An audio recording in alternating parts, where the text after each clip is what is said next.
I want to share with you the number one mistake people make when they're thinking about their resume. First thing is they think about their resume as like this brag sheet when really it's more like a marketing flyer. Think about it.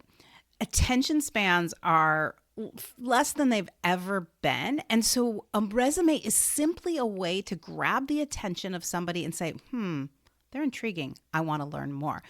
And so what people do instead, though, is they think they're like this brag sheet, and the more big words you put and the more like fluff and numbers, you're going to stand out. And the reality is most hiring managers or HR people don't even read that stuff.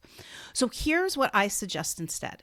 It's really all about standing out. And just like in marketing, the first thing you have to do is you have to stand out right at the very beginning. Oftentimes they'll call it the hook, right? And the hook isn't necessarily slimy. The hook is something that pauses people and makes them want to learn more.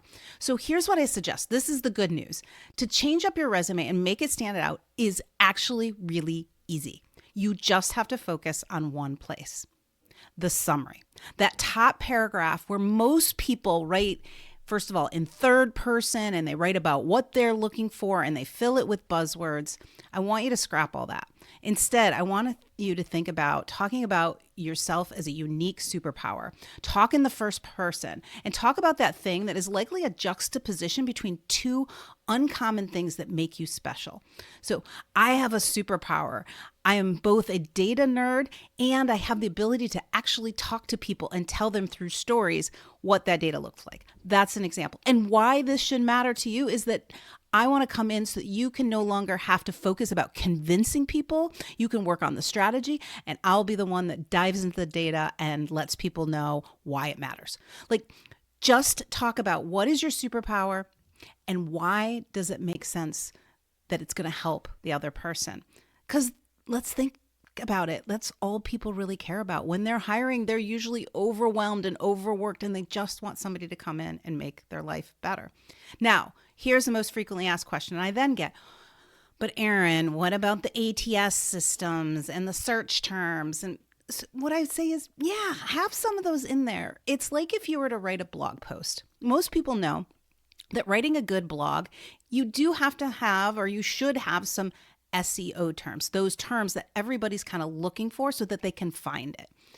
But if you wrote that same blog post all littered with SEO terms, like nobody's going to read it.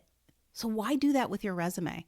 So here's what I suggest. Focus on that top paragraph, get it out of third person, make it first person, tell a story, be intriguing, make those 3 sentences, 4 sentences, draw people in, understand what makes you unique and why that matters to them.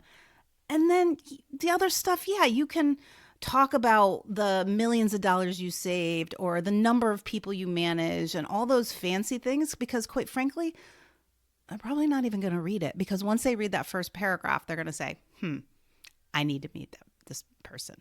So there it is. Like, it's all about standing out, not fitting in. Different is better than better, as Sally Hogshead always says. You want to be intriguing. You want to stand out. So do that in that top paragraph. Merge that with some SEO terms or some specific things in what you've done, and just watch how quickly you get that interview and hopefully also land that job.